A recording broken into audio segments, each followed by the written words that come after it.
ঠিক আছে মানে ওয়ান পিস অনেক ভালো আমি মানি, কিন্তু আমার বিশেষ করে অ্যাটাক অন টপিক কেন জানো, মানে আমি না রিয়েল লাইফের সাথে অনেক কিছু মিল পাই, ক্যারেক্টারের মানে মোটিভেশন বা অন্য রিয়াকশন অ্যাকশন। লাইক আমার অ্যাটাক অন দেখলে না ইসরায়েল প্যালেস্তানের কথা মনে পড়ে অনেকটা, মানে বর্তমানে দুইটা হ্যাঁ দল দুইটা দলে হেড করে, তারপর ওয়ালের মধ্যে একটা ওয়ালের দলের মধ্যে করা, এক দল টেকনোলজিতে পাওয়ারফুল আর দুইটা জাতি একে অপরে অনেক হেড করে, আর এই যুদ্ধের কোনো শেষ নাই, মানে অ্যাটাক অন এটা কোনো টাইটানের শেষ নাই আসলে। আমার অ্যাটাক অবাক অন লাগে টাইটানের যে যে ওরা স্টোরিটা আমার অবাক লাগে যে ওরা ওয়ালের মধ্যে যারা যে সিভিলাইজেশন ছিল ওরা বাইরের ওয়ার্ল্ড সম্পর্কে জানেই না, মানে পুরো এটা এমন আটকাইছে। আর আমার আর ট্রাস্ট না আমি কখনো একটা কি লাগে এক্সপ্লোরও যে করতে চায় না। মানে এক্সপ্লোর প্রথমত করতে আমি দেয় না। সব লাগছে যে এটা প্রথম মনে করছিলাম যে এটা শুধু টাইটানের দুশ্মন ওদের ফাইট হবে, এরপরে পুরো নেগেটিভ চেঞ্জ করে ফেলায়, আসলে এই দলের বাইরেও একটা দুনিয়া আছে।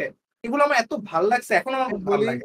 আপনার আরো ভালো লাগবে, টাইটানদেরকে শুধু নিউক্লিয়ার বোমের সাথে রিপ্লেস করে দেন, তাহলে দেখেন পুরা সিন টু সিন রিয়েল লাইফের সাথে মিলে যাবে। যে পলিটিক্স আমি অ্যাটাক অন টাইটানে দেখছি, অ্যাটাক অন টাইটানের যে স্টোরিটা ওটা কিন্তু totally real life based.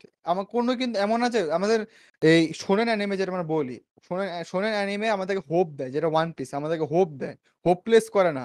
Attack on Titan হচ্ছে সেই রিয়ালিটির হিট যে তুমি অ্যাটাক অন করো না টাইটানের কেন। রেসিজমটা দেখাইছে, যে একটা ওই যে প্রথম দিকে এলিয়ানদের প্রতি যে এলিয়েন রেসিজমটা, হুম তো মানে একদম রিয়েল, এটা মানে রিয়েল আমার কথা মতে এগুলো হয়। রেসিজম দুইটা শো আমার দেখার মতে ফিকশন আমাদের দুইটা শো রেসিজমকে জাস্টিস দিছে, এক হলো ওয়ান পিস, সেকেন্ড হলো এই attack on Titan. Attack on Titan.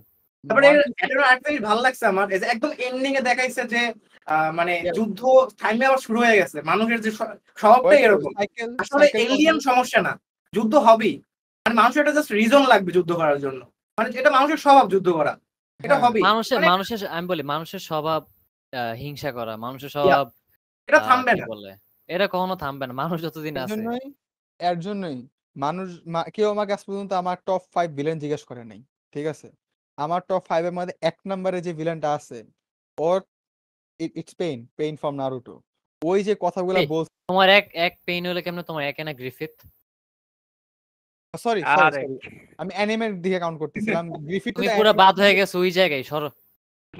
না গ্রিফিথ রে তো অ্যানিমের মধ্যে ঠিক মতন দেখাই না। আমাদের গ্রিফিথ পছন্দ হচ্ছে মাঙ্গা থেকে। আমি যদি অ্যানিমেটা কাউন্ট করি, শুধু অ্যানিমে, আচ্ছা শুধু সেন্টিয়াল অ্যানিমে, শুধু মেইন স্ট্রিম বলতেছো নাকি আবার? না মেইন স্ট্রিম না, শুধু যেগুলো আচ্ছা অ্যানিমেট হয়েছে আচ্ছা ওগুলোর আচ্ছা। মধ্যে, হচ্ছে পেইন আমার এক নম্বরে আছে। আমি আমার ভিডিওর মধ্যে হয়তো বলছিলাম ফিল গরম, সেভ করো। পেইনের যে সেভ ফিলোসফি, গরম।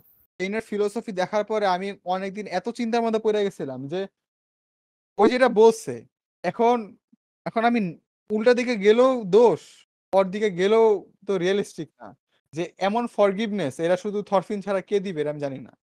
এই জন্য থরফিনের বাপ বলছিল যে ইউ হ্যাভ নো এনিমিস, আর থরফিনের বাপ যেন কথাটা বলে, মানে মানে এমন আর রিয়েলাইজেশন। আর হচ্ছে ইয়োহান রে ওর নিচে রাখছো কেন? এই ইহান রে না, ইহান আমার থার্ড নাই ফোর্থ এর মধ্যে আছে।